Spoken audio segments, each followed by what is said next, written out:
One. Yes. Oh, see the fireworks. Welcome to an episode of ArmTalk. I'm your host, Jody Williams. We got the ladies. They got the fireworks in the background. They got hearts in the background. Welcome to the show. Yeah, throw up the hearts. Yeah, there it is. See? Okay. See, I wish I can do that kind of stuff. All right. Sarah McKinney, what's going on? It's going good. How are you, Jody? I'm doing all right. Love the show that you girls were on yesterday. Annie, how are we doing?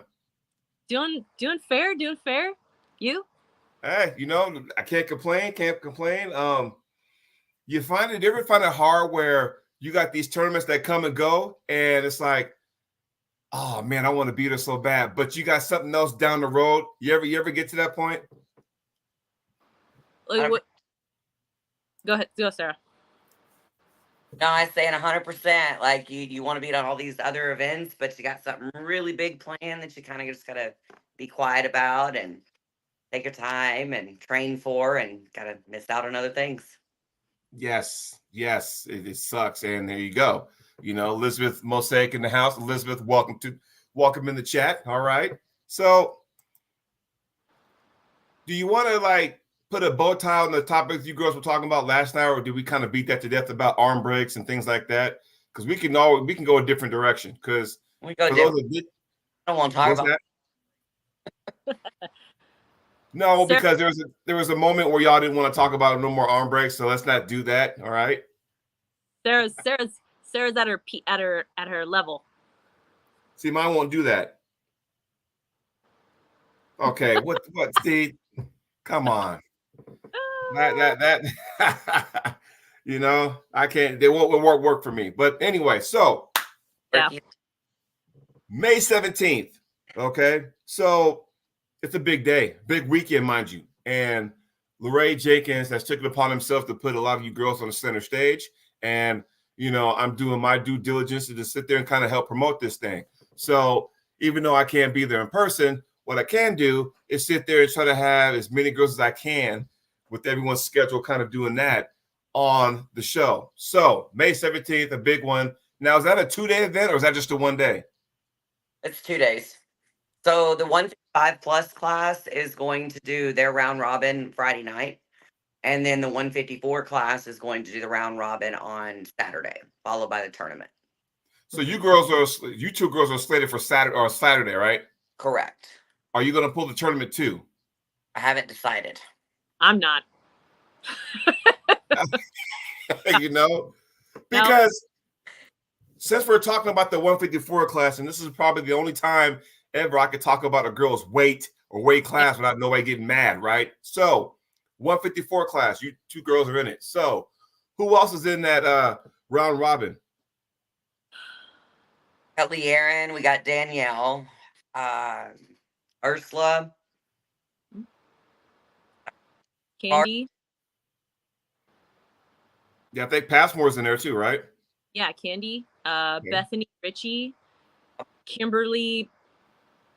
I don't know her last name. Forgive me. Who else? Court. Court's in there. Yeah, Court. Said Marilyn. I think Merlene, it might be, she could do either if she wanted to. Yes, she could. Like, she could do the 154 and just be like, you know what? I think I'm strong enough to where, I might shake things up if she went to the 155 and over class. So she probably could do that. So, but let's talk about the 154. Okay. So riddle me this. With all the red talent there, with all, the different kind of styles with this round robin, how do you girls train for that? Because you got to train for like power, right? So there's, heck, speed, everything. How do you deal with that?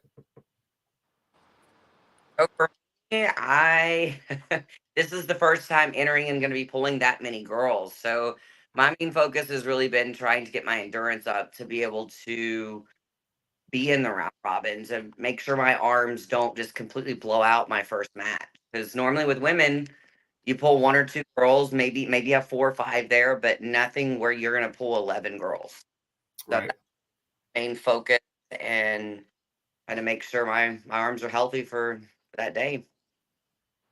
Andy, what about you? Yeah, I would agree. Endurance is super important. Also, I'm trying to be on the table every week, because with as many women as there's going to be, I feel like this is where your technique is going to come in very important, because you're going to get tired. And so you're going to have to rely on what you know best. And so if you're tired, you're more, your strength will go. And so you're going to have to rely on your chest moves, what you have on your belt. Right. I think is going to have to be important. So you're going to have to, that's tough. Well, and here's the thing, because it's different if you have all you girls who are involved in this 154 class, right? It's one thing to go, okay, hey, if you had a random tournament, these are the girls in my class. Whereas, okay, round robin, these are the girls in my class. There's a whole more weight, because in the tournament atmosphere, you're like, okay, we got some queens up in here that can really do some damage. But at the same time, you may not end up, on the table with them. Whereas this round robin, you will pull them no matter what. And I think the interesting thing or scary thing, because the way the round robin is set up, because the way the rules are set up, somebody's going to end up undefeated.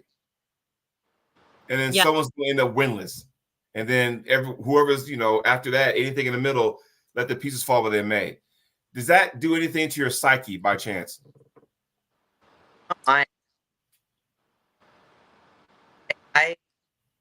There's always got to be a winner and a loser, right? And then there's going to be people that fall. So I don't really let that get in my head. It's just, I'm going to get up there. I'm going to do what I know how to do, and we're going to see outcome. I think it's going to be a great test for all these women to really see where they line up, really what they need to work on, where their strengths are, where their weaknesses are. And it's going to be the ultimate test for each lady entering that round robin. Yes. Yeah, agreed.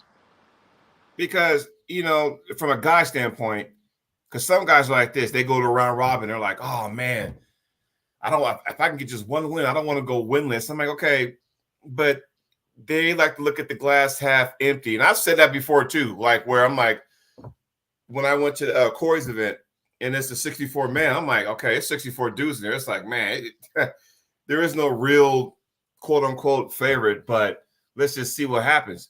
Whereas in a round robin, it's like going, okay, some of the top women, or we all think that are the favorites, whatever, they got to go against each other also. And by the way, it all depends on when you, like, who do you think the favorite? First of all, to answer that question, let me ask you girls this. Who do you think the favorite is in the 154 class? And excuse me as I finish my 2 liter of Coke. Leanne. I think Aaron's the favorite in the 154 class. Okay. Do you agree, Annie? Leanne might be the favorite?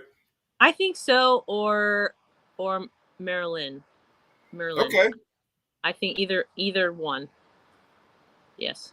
So with that being said, let's just take those two ladies and let's just say, hey, going into this event come May 17th, these ladies are the favorites. Now, This is where you got to go, okay, well, we know a couple things. One, at some point, they got to meet each other. Yes. Okay. 2, how does that affect you and everybody else? Well, it all depends on when you meet them in the round robin. Right. You can get them early. You can get them midway through the event, or you can get them at the end. And by then, who knows?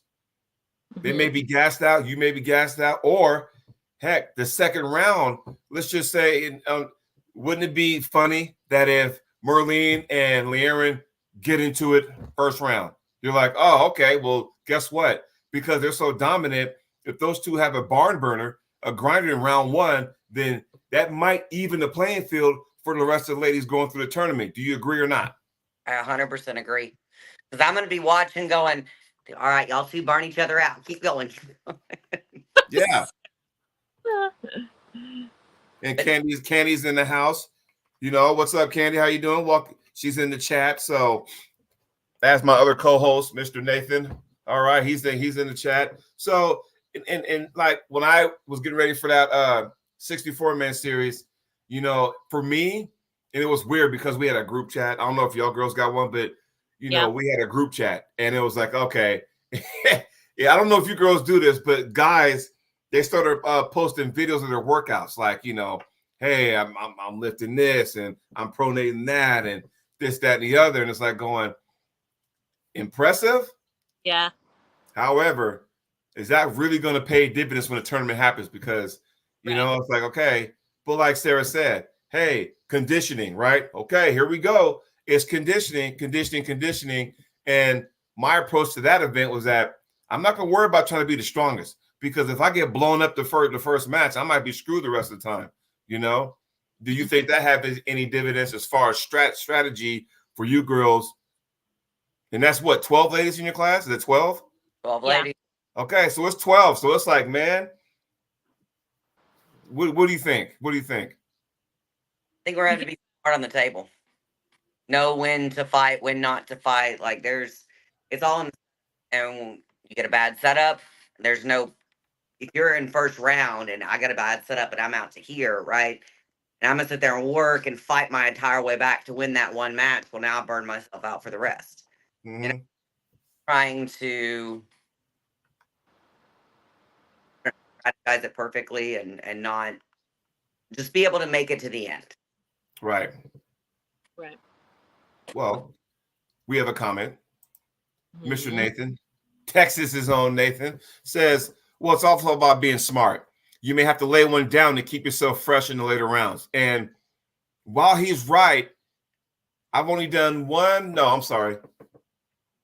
I've done 2 round robins in my 14-year career. And the craziest one I did was the one in 2012 in California.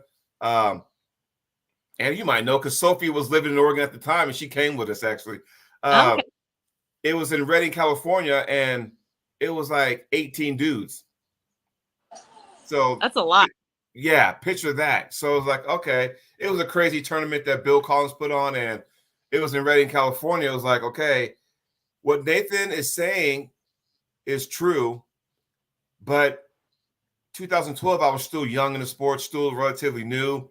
I'm trying to go. My idea at the time was trying to go get this match over quick as I can, get the hit, rest up.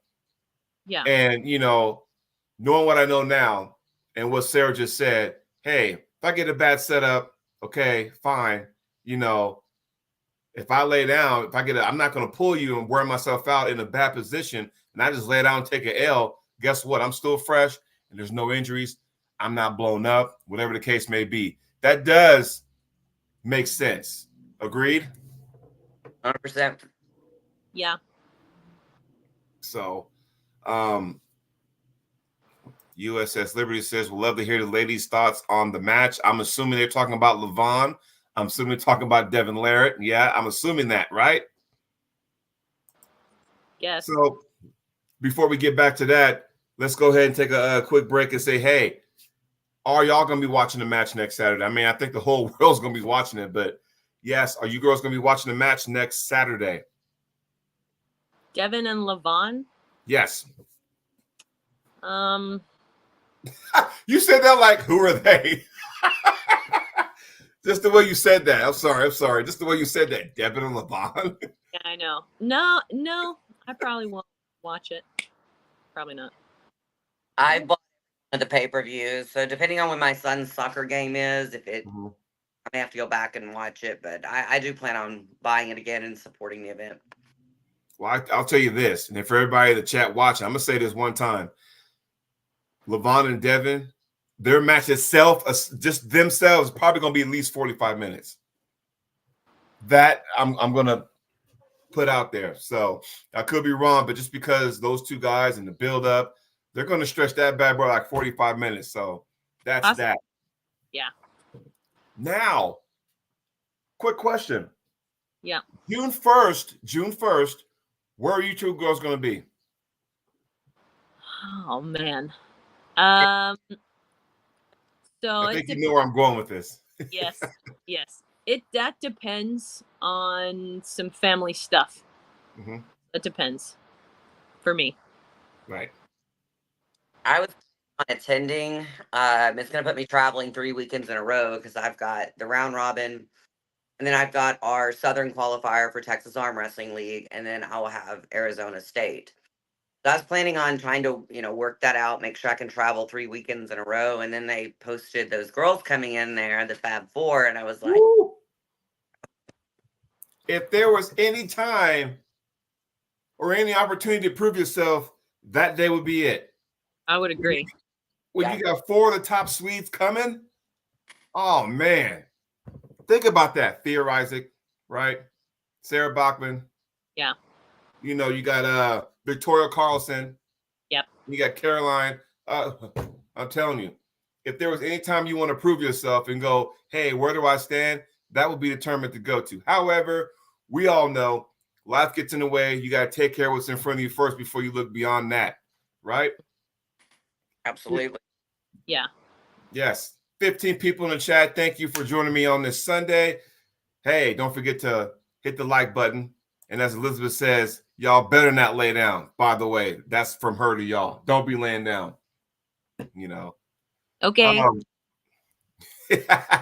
Do not lay down.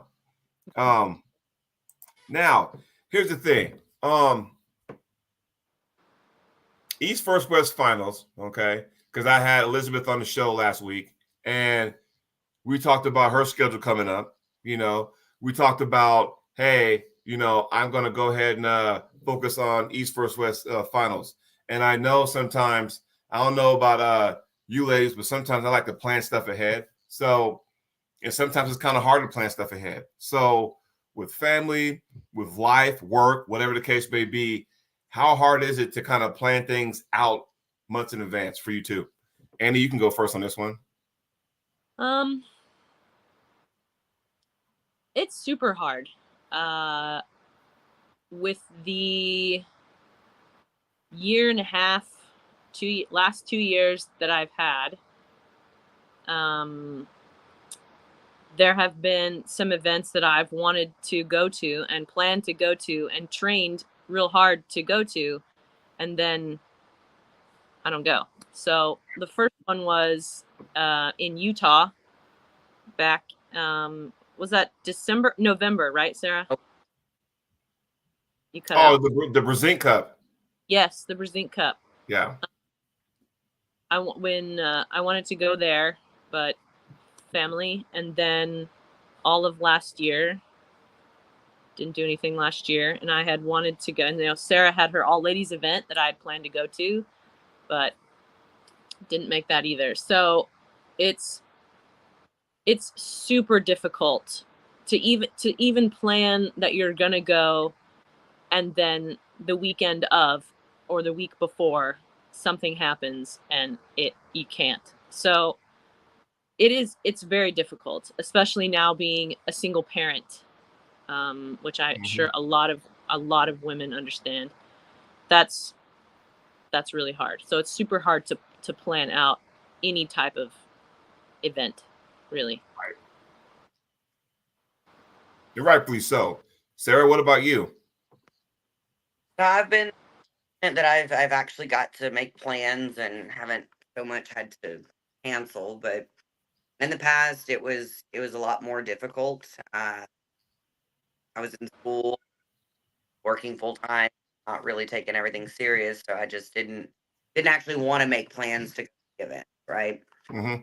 And now it's getting more difficult because I want to hit so many events that it's like I gotta rest. You can't go pull back-to-back weekends, or so it's really trying to figure out what events I want to hit, what I really want to focus on, and then plan out the year. So my main focus right now is final. Yeah. Well, less than. And I agree with that, because we talked about this earlier about, hey, you can't make every tournament, because my wife even told me, babe, you can't go to every tournament. You're right, because bit by bit, that's like, oh, that's depending on where it's at, that's entry, airfare, hotel. You do that back to back weeks, you're like going, man, that kind of stuff. But both you ladies are mothers, and if your son or daughter is, it's in sports, it's like, okay, That's priority number one. Okay. And it's like, hey, if that falls, and hey, I was talking to my teammates today because we're going to have a watch party for East First West on Saturday. And one of my teammates was like, well, what time does it start? Because my boys got their softball game or their baseball game, Little League baseball game in the morning. So I totally get where you're coming from with that, and like, again, and I'm going to ask this question, and I know how Sarah kind of felt like, maybe not. It started good and it started to peter down like that. Now, the ladies tournament, all the ladies that you put on, what, you did 3 years, correct? Yeah, 3 years. And the first one was great, but then it seemed like it kind of dwindled a little bit, well, first of all, tell us why, if you can, share with everybody, why do you think the numbers kind of dwindled? I've beat my head against the wall a lot. The initial idea when I first did it, it was like, throw it together and try to figure it out as I went, Mm-hmm. Good. Now, we did have an arm break, so I don't that played a factor. We had an arm break at the third one. I don't know why that would have a factor, but it very well could have. Maybe it was the wrong date. I promoted it a year in advance. Maybe I didn't promote it well enough. There's so many factors that go into it. I did have some feedback saying there's this whole confusion with IFA and WAF, right? Right. Made it a WAF national qualifier. That you got the opportunity to go and qualify at that event to go pull WAF Worlds. Right. Well, some were confused or not, they didn't that nationals you can still pull both events, right? It's when you go to like a world level that you're banned, right? So I don't know if that played a factor into it. I know the numbers were tremendously different the third year versus second year. Like it was like cut in half. Gotcha. Because I think, now with this new inflection of lady pullers now, and, we're talking about some that are like, maybe a year and a half and under, we have a lot more ladies in the sport, which is good. And I always try to, put you girls a spotlight and go, hey, let's get some more ladies in, to the mix. And do you think with this May 17th event put on by Lorraine Jenkins that it may spark more ladies to go, hey, especially the ones that didn't get a chance? Because first of all, was this an invite only, this round robin, right? Was this an invite only? Yes. Okay. So with that being said, you got the invite only. And I know there might be a handful of girls that probably could be in there, but didn't get the invite. Okay. Now, do you think when May 17th, that weekend comes and goes, do you think we'll have more ladies involved and go, okay, when's the next tournament? Do you think that would be a time where like, okay, maybe I can put an all ladies tournament together, maybe sometime in the fall, maybe? Do you think that's possible, maybe? Anything's possible. I made a point after that I was putting a lot of work and effort into it. Mm-hmm. That I really, after not having the turnout that I wanted, I just wanted to focus on myself. As selfish as that sounds, I was like, I want to try to get better as myself and just focus on me being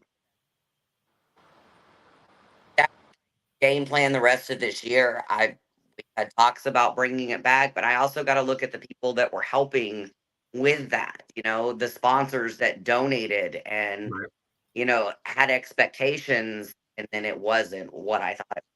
I have to answer to those. So those sponsors are still willing to do it. I put a pause on it for a little bit, just to break from it, and who knows what can happen. Yeah, anything can happen. And and honestly, the way you put that, I don't think it's too selfish when you say I got to focus on me.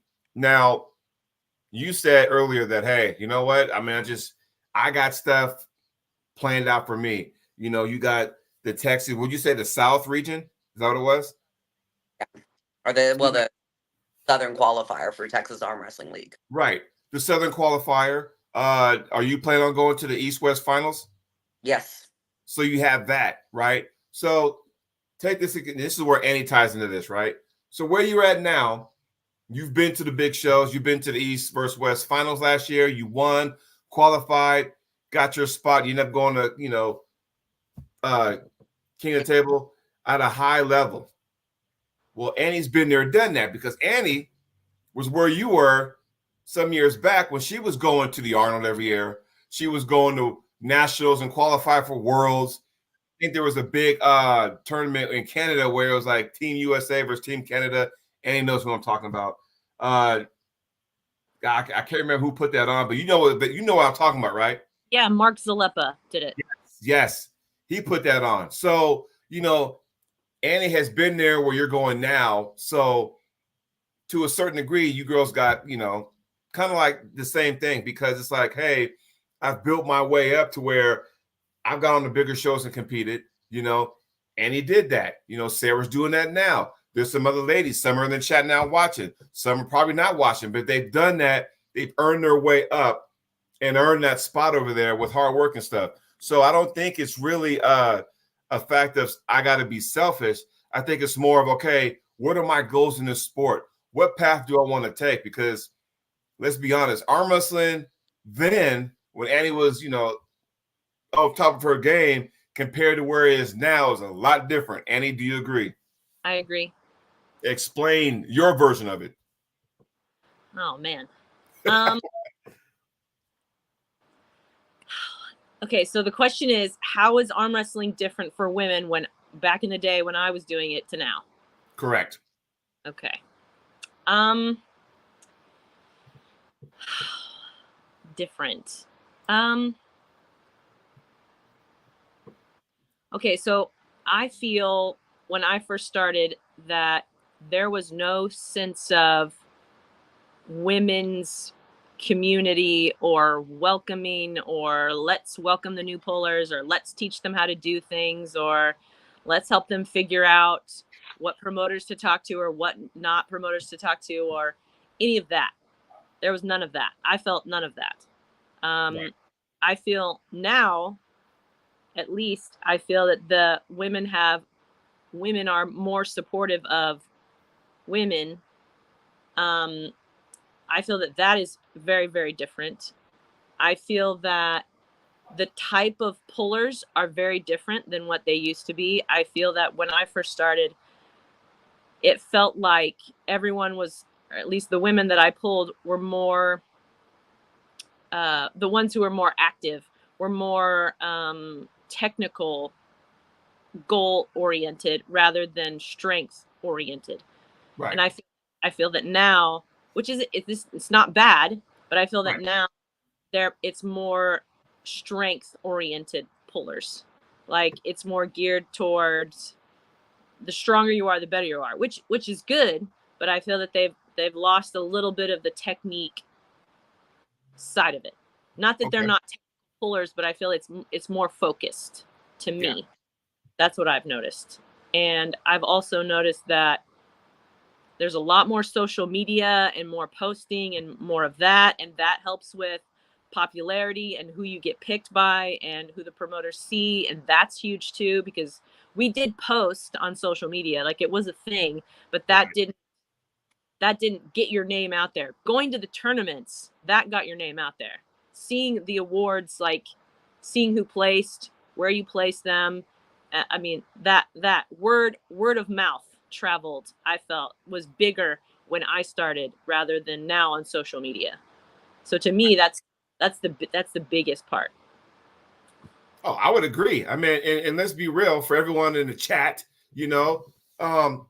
back in the 2010s, God, I can't believe I'm saying that. In the 2010s, right? Yeah. We had Facebook then. Yes. Wasn't nobody posting videos of that though, because the only two things you had to rely on was the Northeast message board.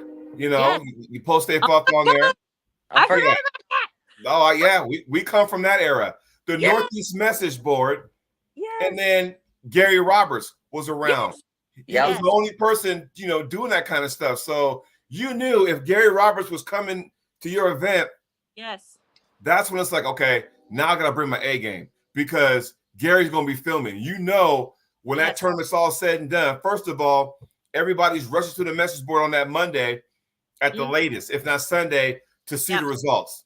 Yes. You know, oh, well, who did this? Who did that? Gary Roberts would be there, and by week's end, that video was up. You were like, oh, sweet, I can't wait. And it was broken everything down. Like, if you want to go to jump to a certain match, you didn't have to sit there and fast forward. You just go scroll down and go, oh, check it out. Here it is. You know, I want to see Sophie and my good friend Annie go at it. They're good friends, but they're competitors.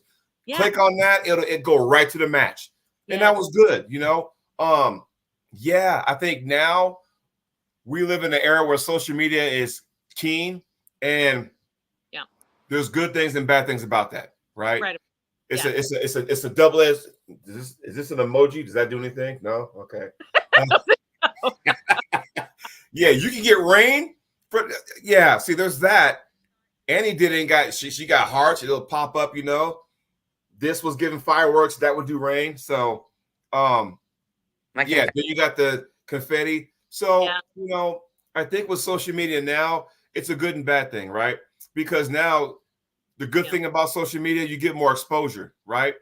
Right. You get more exposure. It's like, all right, cool. And sometimes that can benefit you. I was a recipient of that. A lot of stuff was on YouTube and Facebook, whatever. And guess I got calls and stuff. I'm like, all right, cool. I get an opportunity to go ahead and do this. And I've gotten opportunities to go back to those certain promotions. But as we all know, life, time, work takes precedent, right?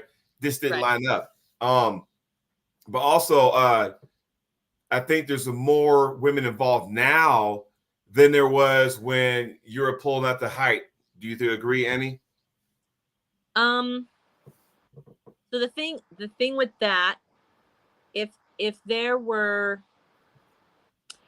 more women then, it was very difficult for me to know about them unless I went to that state and then I got to see who was there.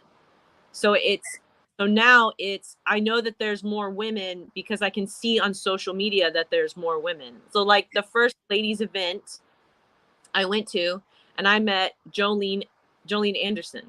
Right. She's been playing for longer than I have. Legend, by the way, legend. Yeah. Yes. World champion. Like, she's amazing. And I met her, and it maybe sound bad, but like she and I had never heard of each other. I was like, I've never heard of you.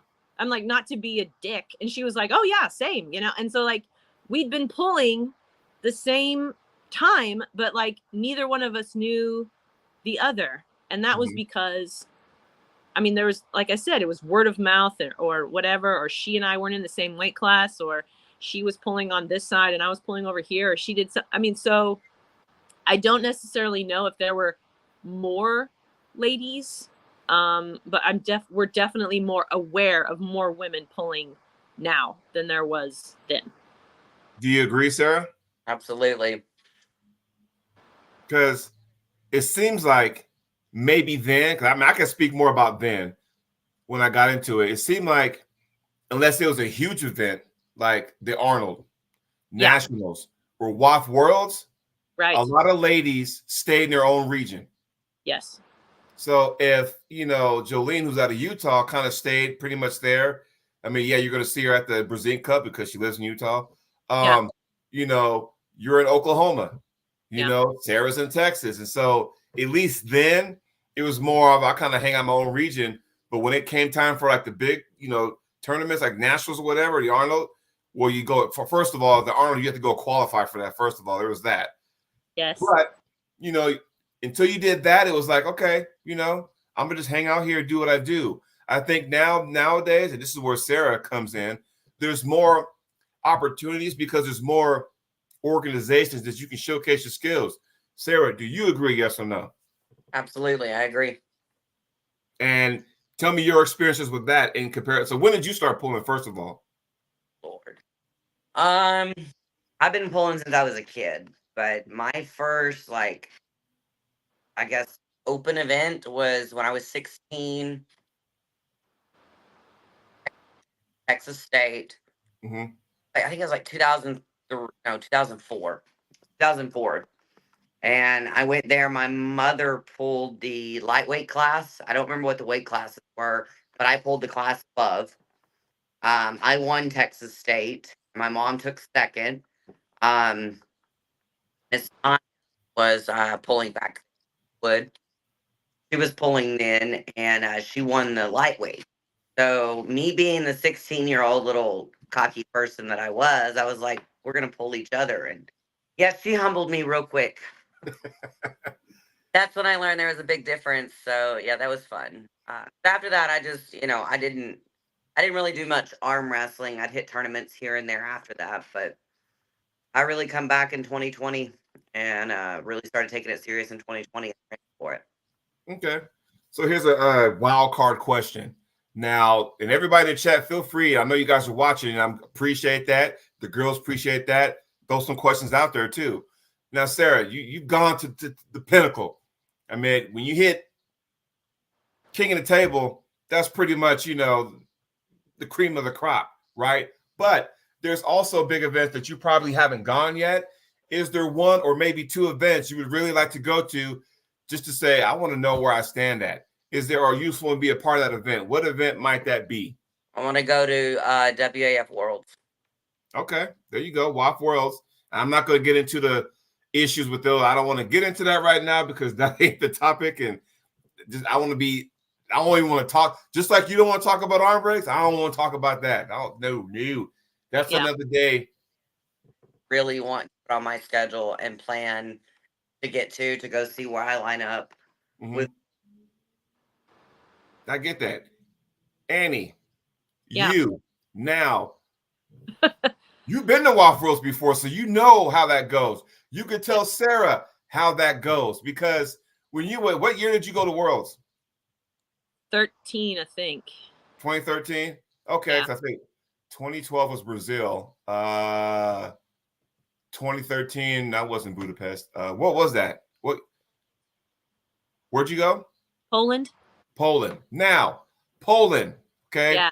You let Sarah know, and it may change. You let Sarah know how many ladies were in your class at WAF Worlds 2013 in Poland? Right-handed, there were 14, and left, I think there were 16. Okay. A lot of ladies. Think about that for a second. Yeah. And we're talking about, and I'm going to be real, and I can say this about WAF. WAF Worlds in 2023, 2024 is a lot different than it was 2013. Oh, I'm sure. A lot different. Okay. Okay. So, and I'm not trying to put shit on anything. It's just things were different as far as, competition wise. But when you get 13 to 16 ladies in your class, and you're like at the biggest stage of them all, it's like, shit, you have to be on your A++ game, meaning that you probably have to be there maybe a few days in advance just to, first of all, get acclimated, right? And then kind of go, okay, I'm here for a reason. Yeah. And, Sarah, you got the mind frame to do that. You went down to Turkey, did what you had to do, get acclimated, and say, okay, I'm here for a reason. Let's go ahead and do what we do, It's unfortunate that the Arnold is no longer, I'm so disappointed that it's gone. I cannot believe that. That was, I think it was such an underrated event. It was the Arnolds. Mm-hmm. And people, I don't know why it was canceled. I have no idea, or if they're going to talk about it or not. But that should have been a goal for every arm wrestler to go and compete at the Arnolds. It was the 2019. Yeah, it was great. It was so great. The adrenaline, the rush. You're on your first event. Oh, you must have got a phone call. You were the first event of Arnold's, so everyone starts to kind of gather in, and you don't really notice because you're in the zone.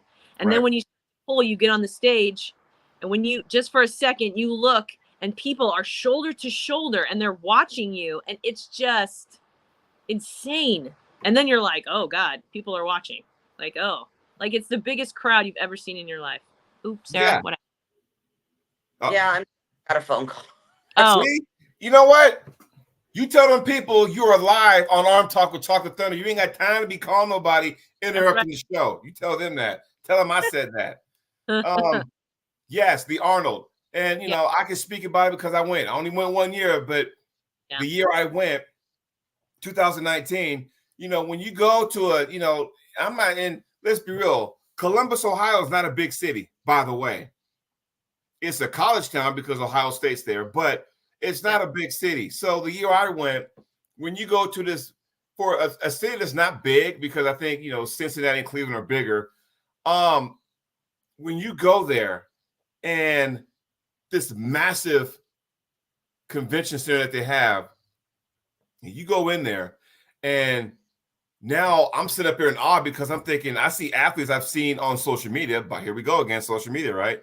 Right. You go in there and it's like going, there's like sections. You know, first of all, to make sure you guys understand what I'm talking about. You ever been to an arm wrestling event at an expo? Yes. Yeah. Okay. So you notice like, okay, here's the stage. You guys are there. That's sports over there. It's like that on steroids. Yeah. Because you got powerlifting, CrossFit, bodybuilding, whatever the fuck, you know, excuse my language, but my show is rated R, so whatever the fuck, right? You got all that going on over there, and you're at awe, but at the same time, you got to realize that when it's your turn to compete, all those athletes from different sports, they come checking us out. Yeah. And that was cool. You got the exhibits, you know, you know, like, oh, you want a pair of fat grips? Oh, they're selling fat grips over there. Cool. You know, it was a 2-day event. Now, granted, the way they kind of did us was like, all right, you got 2-hour block day one.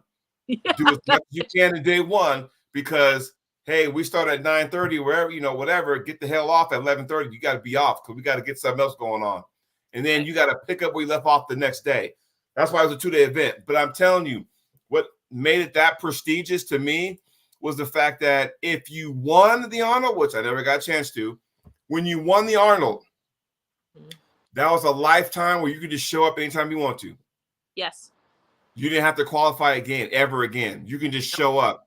Yes. So, you know, when you have people like, you know, Paul Lynn won. That matter of fact, the year I went, Paul Lynn won. When you got guys like, you know, all the legends of the past. I think Tamara Miss might have won 1 year, I think. How far did you ever get to that, Annie? I think fourth. I think I got fourth. Okay. Sophie won either 2 times or 3 in a row. I don't remember which. And if you ask her, she doesn't remember either. Stupid Sophie. I went there and one. The weight classes were weird for us guys because it was like, okay, it was 54s, 76, 198. Okay, but then it was 199 and over. Yeah. So if you weighed 210, you were fucked, right? Yeah. So, you know, that class, 199 and over, I took 9th out of 27 guys. That's damn good, Jody. And this was back in my right hand was actually pretty good. Yeah. But my 2 losses were Derek Smith and Robbie Burnett. Thanks, guys. You know, but when you got, think about it. That's just those 2. Then you put in, oh, Don Underwood's there. Yeah. You know, oh, Marcio Barbosa's there. It's like, fuck, you know. So again, you're in there, you're trying to, you know, throw it down, but it's unfortunate. But I was kind of getting off topic. But for you, Annie, what event would you like to go to see where you stand if that's an interest of yours? I mean, this round robin is going to be pretty, I mean, where I'm at. Right. And then, I mean, I would love to go back to WAF Worlds. I would love that. That would be so great. Right. I mean, I really feel like I like super matches. I do. But a tournament is, I don't know. It's a different kind of beast, I think, for me.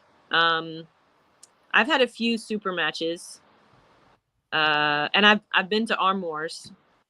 Me too. All right, yeah. Yay!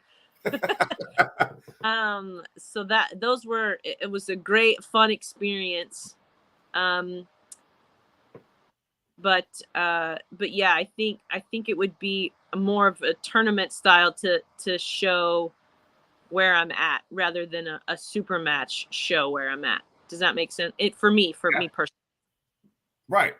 Which is, I'm glad you brought that up, because now, and this is where Sarah will come in and present us her theories on this, because once again, and there's two things I missed. One I already hit on. Social media is like the king right now in our sport, right? Good, bad, or wrong, right, or indifferent. It's the king. The other part of that is that super matches now hold this thing up here. That's where we're at right now. Okay. Yeah. Now, because that's where we're at right now, this is where Sarah comes in and go, okay, because now you've been up there, Sarah. You tell me exactly, you know, and you may be right about this. So where does the scale hit for you as far as super matches versus tournaments, since we're going to go ahead and venture into that topic for a second? I prefer tournaments. Like, I'll pull super matches. I've had super matches. Like, you know, I like being able to go up to that table, not preparing to, you know, I get in my head with super matches. Right? If I have like this month, 2-3 months in advance, I'm like driving myself crazy. Right. Oh, that one person. And then I get it to the table and it's like, you know, it's no different than a tournament, but I've literally just mind fucked myself for 3 months. Versus, and I go in and I pull and I compete better in a tournament. I feel like I pull 1, 2, 3, however many girls are there. Sometimes I enter the men's amateur. That endurance on the table, you know, strength on the table, just anything that I can table knowledge wise by pulling different. With a super match, you pull the same person for 5 rounds. Yeah. I mean, it can go either way, but I'm more of a tournament style puller. Yeah. And the thing is, and I want everybody in the chat to feel free to comment on what or give me your opinions about what I'm about to say. So, super matches, double-edged sword, right?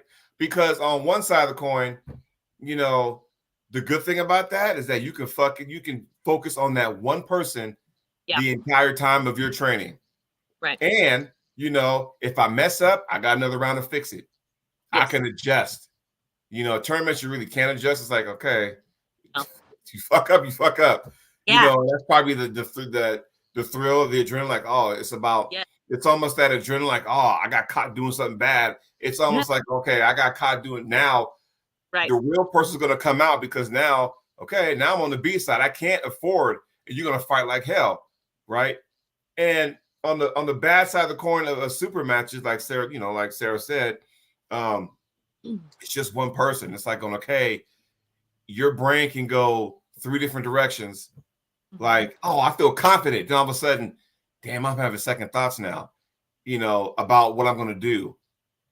Then you kind of go, oh, fuck it, I'm going to do what I do anyway. Then all of a sudden, but what if they do this? What if they do that? And you're constantly doing that over one person. Whereas in a tournament, I don't give a fuck who you are, because I'm going to smack you and I'm going to go to and just wait for my name to get called again. So do you think that has anything to do with that on a mental standpoint? Go ahead. Who wants to go first on that? Danny, I think I talked on the mental standpoint of it, at least where I stand with a mental standpoint, but I'm curious on Annie's thoughts. What do you mean middle standpoint? What do you mean? Super matches, tournaments, right? Yeah. The pros and cons according to you. Oh, so I'm going first. Okay.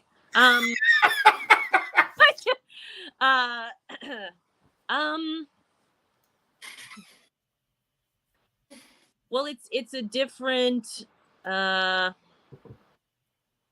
mean, preparing for a super match and preparing for a tournament are both different, because, I mean, like you said, a super match, from what I understand, is, you know, you're studying that person, so you're studying how to counter that person, and they're also studying you, and so I mean, like for example, okay, Sarah and I had a super match way back when, and I watched videos on Sarah and saw how she pulled, and I worked with my team on how to counter what she did, and I mean, yeah, I thought, not in a weird way, but I thought about Sarah a lot and how to like beat her and pull with her. And I mean, I wouldn't say the mind fucking is different than a super match in a tournament, because when you go into a tournament, you have no fucking clue who's going to be there until you get there, at least normally. And then when you figure out who all is going to be there, your mind quickly goes, that's how she pulls, that's how she pulls, that's how she pulls, and this is what I'm going to have to do. There's no time for you to train, or you're just going to have to like do it like on the spur of the moment. So it's completely different. It's a completely different mindset. Like, I think a super match, you have more time mentally to prepare for your opponent. In a tournament setting, you don't. Right. You just get there and you're just like, okay. And so usually a tournament, you do your best move against each person. In a super match, you do a move to counter whatever their best move is. Yes. So then that's usually the thought, I would think, but between the difference. I would agree. I was just going to bring it up, and you said you hit the nail on the head, because you're so focused on your opponent in a super match format. And some people are like this. Like, I love super matches. I really do. Yeah. But my style is meant for tournaments. So figure that one out, right? Figure that out. So I see this. I'm so worried about my opponent. I'm breaking down footage because, as a former football coach, high school football coach, you're breaking down everything. Okay, where are they putting their elbow at?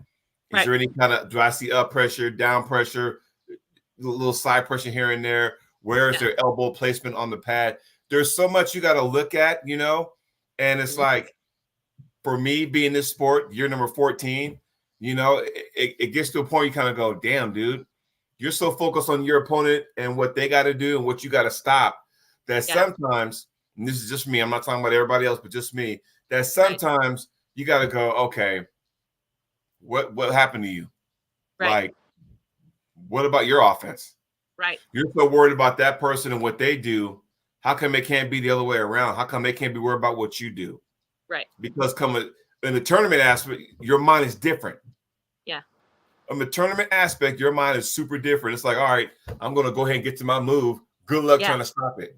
And that's just it, where you kind of feel like in a super match, well, if it's best of 5, I can probably give away around and just kind of see where they're going.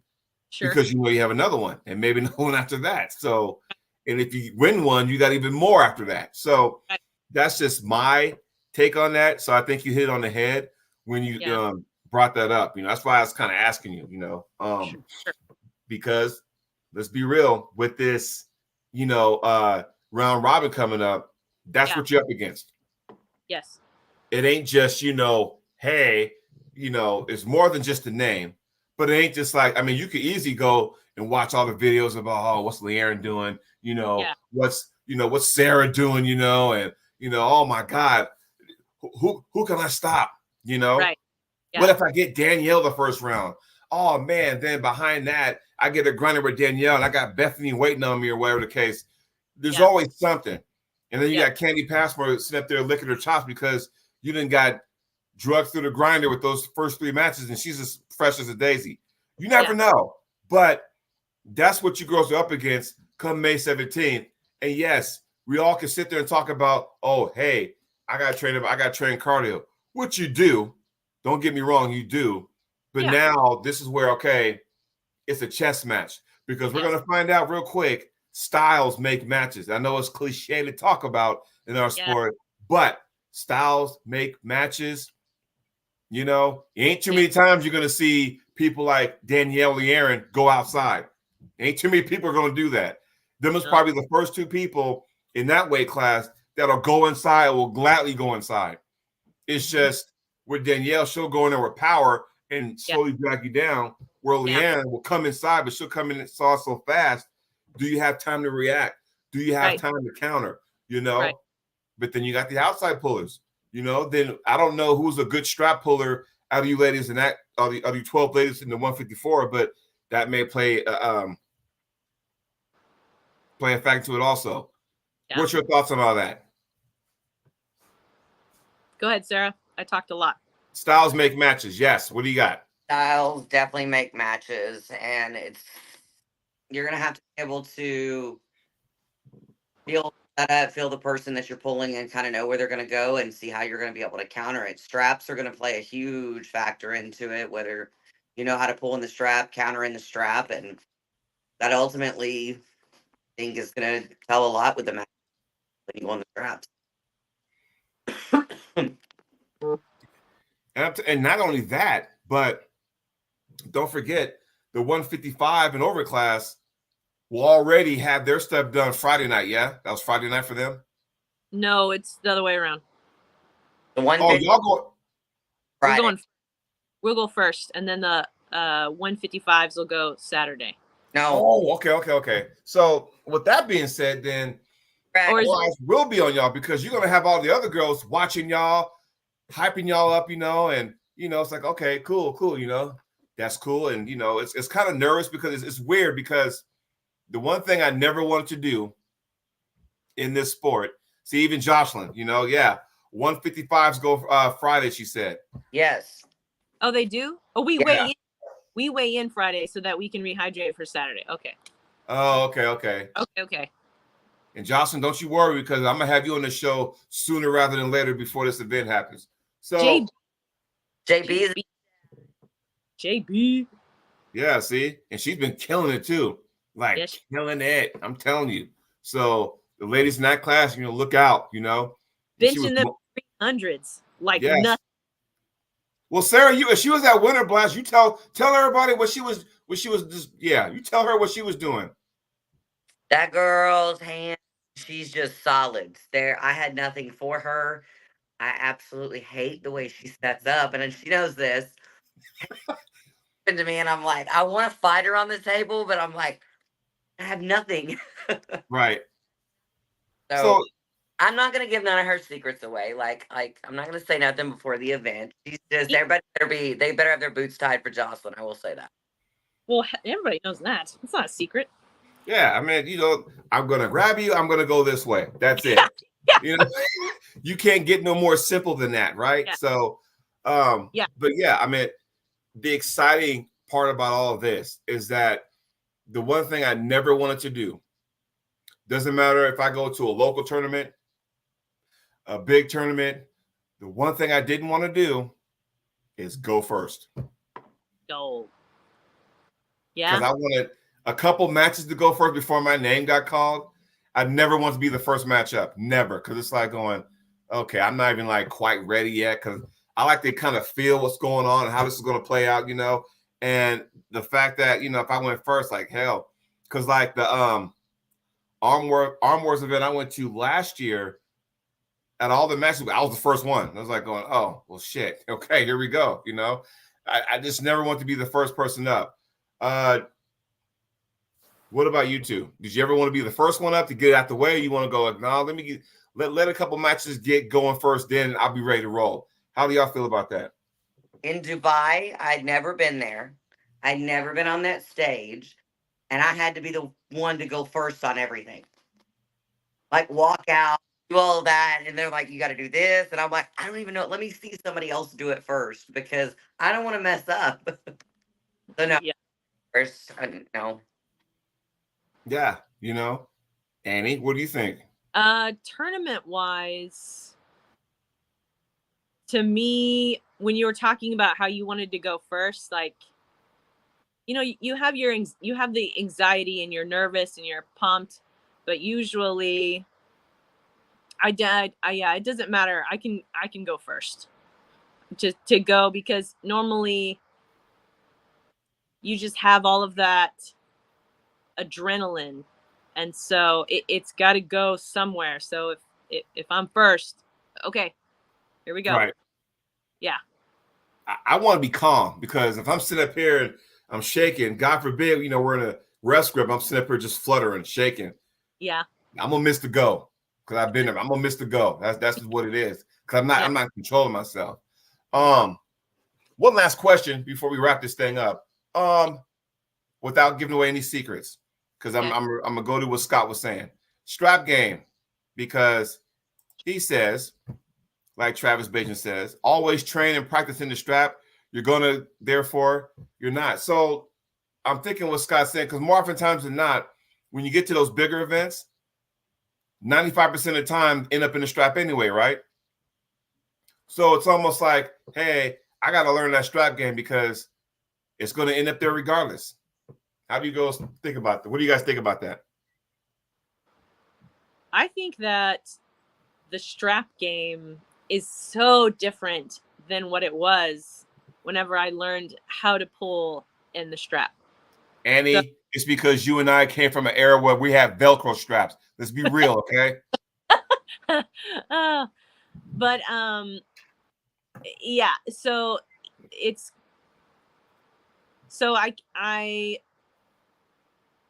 it's a completely different technique in the strap than out of the strap. And you can't pull, I don't think that you can pull the same, because when I first learned to pull in the strap, I still could pull the same technically. Right. But now 11 years later, like you can't pull the same. Right. It's completely different how you put your hand, how you set up, the different pressures, and it's a whole different thing. So I definitely think you need to be for this ladies round robin, everyone needs to be a very well-rounded puller, I think. Mm-hmm. That's what I think. Agreed. Sarah, your take on that? No, I 100% agree with what Annie said. It's very different inside and outside of the strap. Buckle side, non. Yeah. The Heathen said strap used to be an aid, now it's a tool. I'll go a step further and say now it's a style, because now when you master that thing as a strap, it's a style now. Let's be real. And more often times than not, there are some people out there who will purposely slip just to get to the strap because they're a lot better in the strap. Or maybe I always thought that, okay, well, you want to slip because maybe your wrist and hand are not that strong. Yeah. Unless you get the strap. Now it kind of, what the Heathen said, with aids all that. It's like, okay, now look, now I can use that. I can go ahead and pull you now because I don't have to worry about my hand getting busted that way. Right. So, and as we started moving to, because it seemed like the only people that had the buckles or like the little metal D rings were like AAA, WAP Worlds, and the rest of us still had the Velcro straps, which you didn't torque on your wrist, but they don't get as tight as the ones we do now. Now everybody got the buckle ones and all that kind of stuff. Now we got the wide straps, and then it got to a point where when we first did it, it went underneath. Now it's it's the hustle strap, and okay, now it has to go in between. It's like now it's a big mind fuck now.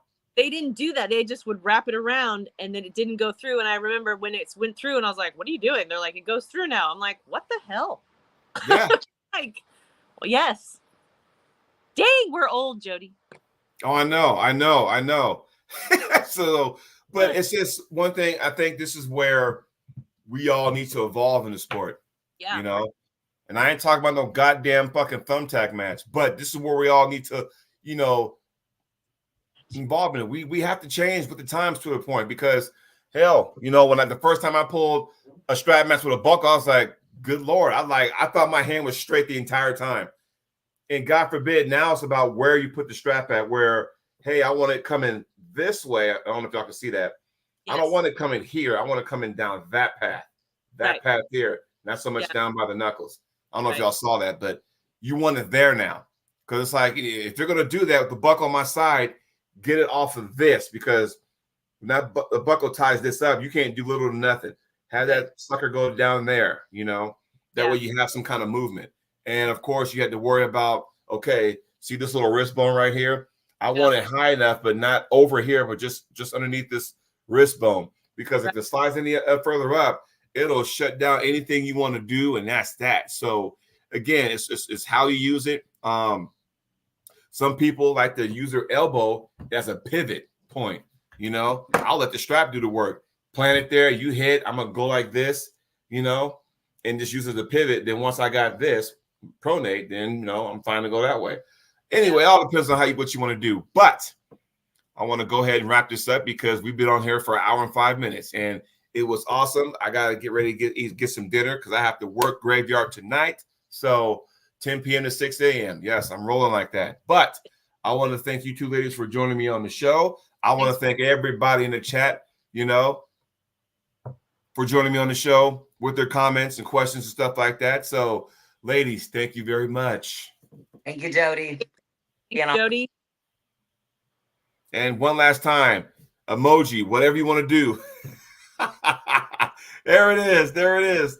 Fireworks, hearts. There it is. Only I'm gonna learn to do that one of these days, So yeah. Balloons, see that? We're good. We're good. Which one is that? What does that do? It's usually when I move my thumbs, it'll do the fireworks. Can you go like this? What does this do? That the rain? There, see? There it is. Yeah. So everybody, thank you for joining me on the show. You guys enjoy what's left of the weekend, and I will talk to y'all soon. Ladies, thank you very much. We'll talk to y'all soon. Bye, Jody. Take care.